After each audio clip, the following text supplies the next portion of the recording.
મા બાપ પ્રત્યે ક્યારે બીજું ત્રીજો ભાવ જાગે જાજો અનાથ આશ્રમમાં, એટલે તમને ખબર પડશે દુનિયામાં તમને શું મળ્યું છે.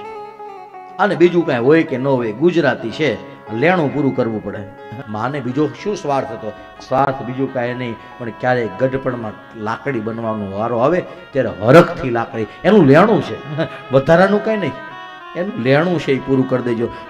આમ બહુ ઘણી ઘણી કહું તો મને બહુ આમ થઈ ગયા, એટલે ક્યાં ભારતની અંદર આવા લોકો હોય?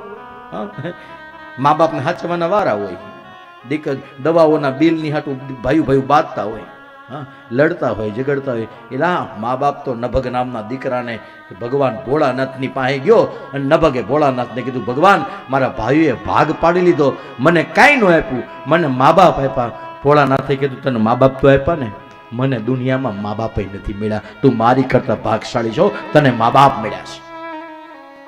દુનિયામાં ભાગશાળી છો. ભોળાનાથ કે મને મા બાપ નથી મળ્યા, તું મારી કરતા વધારે ભાગશાળી, તને માને બાપ મળ્યા છે.